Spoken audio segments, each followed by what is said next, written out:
नमस्कार मित्रांनो.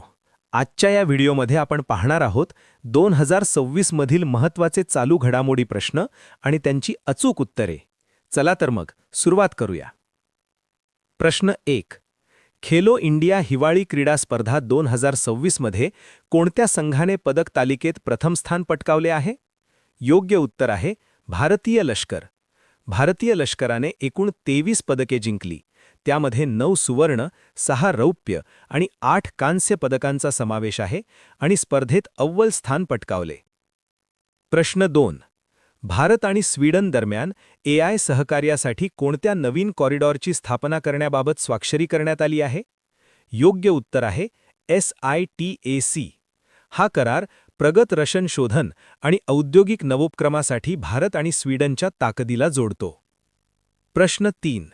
2026च्या जागतिक वन्यजीव दिवसाची मुख्य संकल्पना काय आहे? योग्य उत्तर आहे औषधी आणि सुगंधी वनस्पती, आरोग्य वारसा आणि उपजीविका जतन करणे.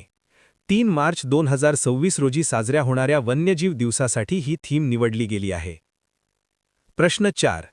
इराणचे अंतरिम सर्वोच्च नेते म्हणून कोणाची नियुक्ती करण्यात आली आहे? योग्य उत्तर आहे अयातुल्लाह अराफी.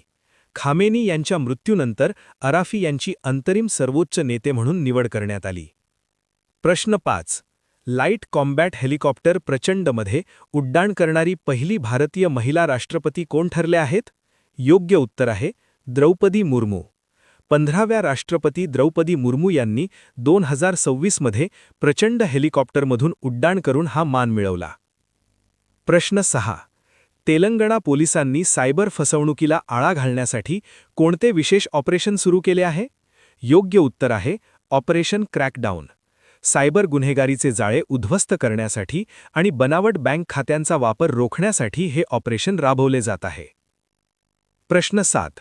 मार्च 2026च्या ताज्या अहवालानुसार भारताची एकूण वीज क्षमता किती गिगावॉटच्या पुढे गेली आहे? योग्य उत्तर आहे 520 गिगावॉट.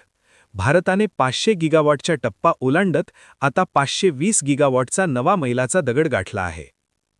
प्रश्न 8. डिजिलॉकरच्या नियामक चौकटीचा आढावा घेण्यासाठी स्थापन केलेल्या समितीचे प्रमुख कोण आहेत? योग्य उत्तर आहे अजय साहनी. ते उच्चस्तरीय समितीचे नेतृत्व करत आहेत. प्रश्न 9. ओपन AI या जागतिक AI कंपनीच्या मुख्य लोक अधिकारीपदी कोणत्या भारतीय वंशाच्या व्यक्तीची निवड झाली आहे? योग्य उत्तर आहे अरविंद केसी. त्यांची चीफ पीपल ऑफिसर म्हणून महत्त्वाची नियुक्ती करण्यात आली आहे. प्रश्न 10. संरक्षण राज्यमंत्री संजय सेठ यांनी उत्तर सिक्कीममध्ये उद्घाटन केलेल्या 400 फूट लांबीच्या पुलाचे नाव काय आहे? योग्य उत्तर आहे तारमच बेली सस्पेन्शन ब्रिज. नैसर्गिक आपत्तीमुळे खराब झालेल्या रस्त्याच्या पुनर्बांधणीनंतर या पुलाचे उद्घाटन करण्यात आले. मित्रांनो, असेच ताजे आणि महत्त्वाचे चालू घडामोडी प्रश्न रोज पाहण्यासाठी चॅनलला नक्की सबस्क्राईब करा, व्हिडिओला लाईक करा आणि तुमच्या मित्रांनाही शेअर करा. पुन्हा भेटूया पुढच्या व्हिडिओमध्ये. धन्यवाद.